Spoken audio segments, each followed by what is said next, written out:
Hi everyone, welcome to the Whiteleyverse with me, Connor Whiteley, for another daily short story. Now, before I start today's story, please remember to like, comment and subscribe to the channel so you don't miss any new content, and the engagement really helps the Whiteleyverse with the YouTube algorithm. Also, if you want to buy this short story and any of my other fiction, then they're available from all major ebook retailers and at your local bookstore and local library if you requested, and you can order paperback copies from Amazon. Now, here's today's short story. I hope you enjoyed just as much as I did writing it. Gift the Shadowed Woman. If James had only known a simple rule about Hell's Place, then maybe things would have played out very differently. Daddy, what did you get the Shadowed Woman yesterday? Of all the things 45-year-old James Benson had expected to hear from his beautiful, precious little boy Tony on Boxing Day morning, it certainly hadn't been that. He finished stirring the dark brown coffee that stunk of bloody horrible cherry and amaretto syrup that his brother had got him for Christmas. He hated cherry and amaretto syrup because it was wrong. It completely changed the flavor of the coffee, and it was just too overpowering. Even now, he simply wanted to gag at the awful, overpowering smell that invaded his entire small former council house. It was amazing that Tony was still sitting on the icy cold wooden floor, playing with all his new toys. At least Tony loved the blocks T-Rex and dumper truck that he had got him this year. James placed the boiling hot teaspoon down on the only clean spot on the chipboard kitchen worktop. There were still dirty plates covered in rich gravy, chunks of their juicy three-bird roast and crispy burnt roast potatoes. All done exactly how Tony liked them, well maybe except for the potatoes. Tony seemed happy enough as he played with his toys. A massive grin on his cute face and his longish blonde hair shooting off in all directions. Finally, his mother could no longer accuse him of not giving his presents any thought. And she would be here any minute to pick him up and take Tony away for another month. He loved that kid so much. So bloody much. James knelt on the icy cold floor, gently flattened his son's hair and grabbed a block to play with him. What do you mean? James asked, not knowing who the Shadow Woman was. I've never heard of her before.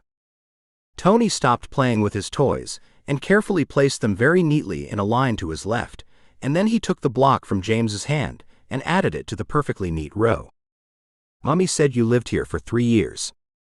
Yeah, after me and Mummy parted ways. I've lived here, James said, and he blinked a few times. He could have sworn he had seen a woman just behind his son. A woman cloaked in black robes and shadow. You didn't get her a present, Daddy, did you? James picked up his son and hugged him tight. You're scaring me, Tony. You shouldn't say weird stuff to people. Come on, Mummy's gonna be here. Tony tighter him, and James stopped as he almost kicked Tony's perfect line of blocks and toys. He had done that before, and he never wanted to do it again. Tony hated his perfect order being destroyed, and given how he was only allowed to see his kid once a month, it was the least he could do. He was never going to forgive himself for cheating on his mom, the best, kindest, and best woman he had ever met. She had actually forgiven him for the first 2 times, but he had cheated on her a final time, and it turned out there were consequences for cheating. The third woman wasn't even that good, but the first 2 were amazing. The woman wrapped in black robes and shadow appeared again. James blinked and she was gone. Someone knocked on the door so loud that it vibrated through the entire house, and the little dumper truck rolled forward so it was out of line. James subtly pushed it back in line with his foot, then he went out the kitchen, through the tinsel-cladded hallway and opened the door. He couldn't help but smile at Ginny.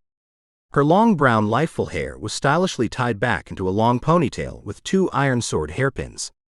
She looked stunning in her red Christmassy dress, and her white trainers were a wonderful contrast. As far as he was concerned, the Boxing Day weather was British as always. The clouds were a bright gray, the air had an awful bite to it, and there was no one except the beautiful woman outside. No one else was probably brave enough. He didn't like the thin layer of frost that covered the concrete, cracked steps that led from his front door, up towards the main pathway ahead of them. Even the pathway was cracked, chipped and falling apart, but that was hell's place for you.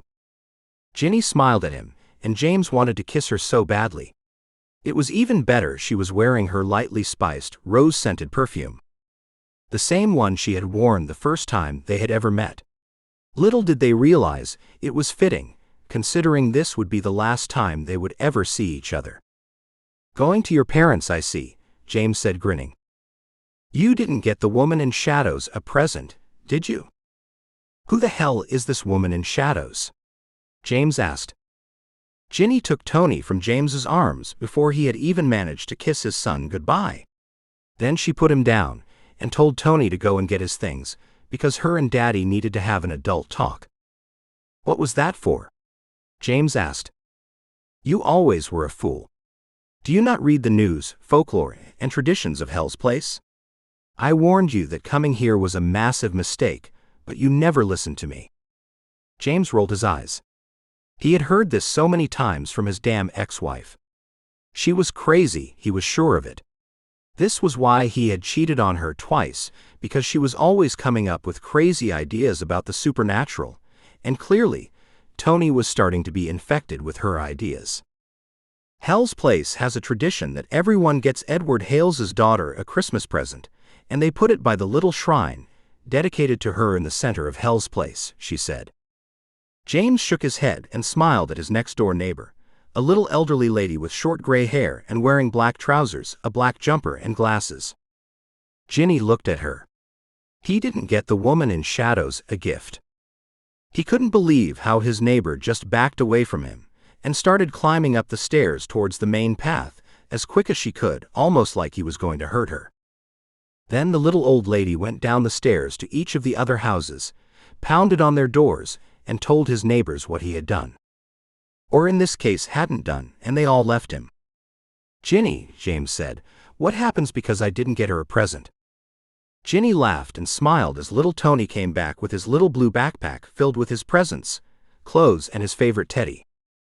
"I love you, Daddy," Tony said, giving him a kiss and going back into his mother's arms.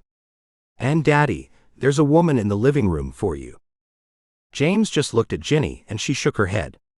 "I did love you, by the way.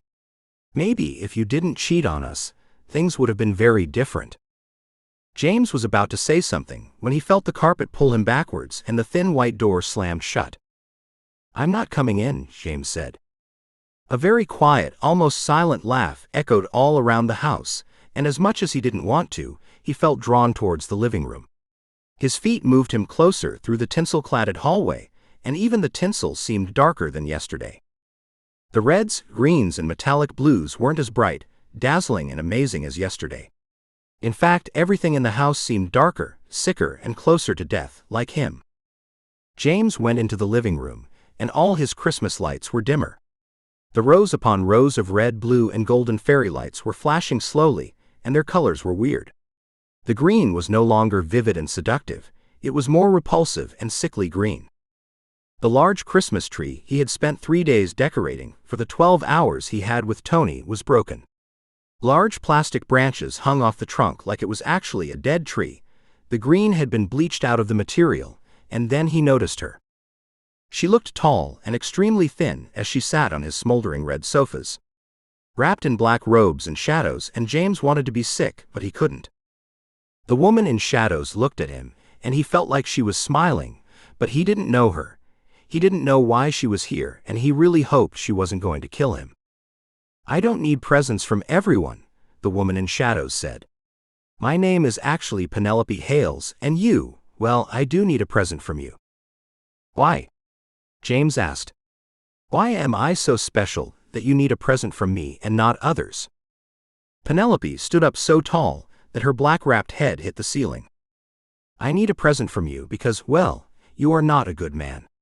You broke up your family on Christmas, you cheated with an unremarkable woman who had left her own family on Christmas Eve, and little Tony hurts every day because of you." James stumbled back a little, but felt a chain of tinsel press into his back. He didn't want to hurt Tony, he didn't want to hurt Ginny, he hadn't wanted any of this pain. I had only been lonely because Ginny was always working, going to her cool parents with Tony, and I didn't deserve a girl like her." Penelope laughed. "You did not deserve a woman that loved you, didn't care about your class, so you went for women that were more, what suited to your class." James shook his head, and he hated that blood-damned smell of cherry and amaretto syrup. His coffee was probably cold and ruined now. He hated his life, he hated Christmas, and he hated how he had cheated on his family. "If you knew how you were going to die, how would you live your life differently?" Penelope asked, coming over to him. James hissed in pain as Penelope's icy-cold fingers brushed his cheeks and the tinsel chain behind him pressed harder. He wasn't going anywhere. I don't know how I'm going to die." "Oh, but you do," Penelope said. "In a few seconds, I'm going to get that tinsel chain behind you to slip into your flesh. It will devour your organs, it will make your blood into mulled wine and your skin. Well, how do you think I got these robes?" His entire body tensed as the evil foul word stabbed him. He did not want that to happen. He was not going to allow himself to die because of a crazy woman. "I would change one thing about my life," James said. "I would change not cheating on Ginny the third time." Penelope laughed and simply shook her head. "What about the first 2 times?" "Oh, I suppose I would change those times.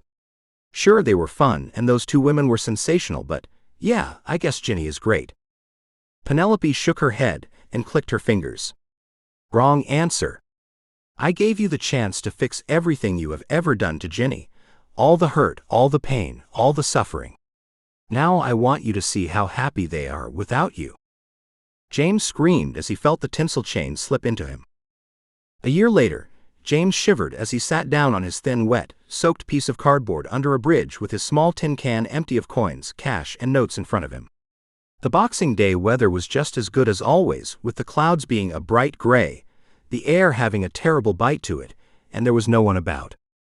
His stomach groaned, moaned, and protested at the tiny scraps of burnt potatoes, juicy 3-bird roast, and lumpy gravy he had barely managed to steal from some bins yesterday. The loud crying of birds, sweet singing of carolers in the distance, and the constant humming of cars driving overhead made him wish he was still at home in Hell's Place. Penelope had erased him from the minds of everyone that knew him, so he had been homeless for the past year. Why didn't he change his cheating behavior? He hated himself. "Look, Mummy, a homeless man," Tony said. James's eyes widened as he saw beautiful Ginny in her stunning, sexy red dress and silver tinsel round her neck and wavy brown hair. Little Tony looked so big now and cute in his little suit, and he was so excited. "Going to Nan's is so much better than Daddy's last year," Tony said. "Whatever happened to Daddy?"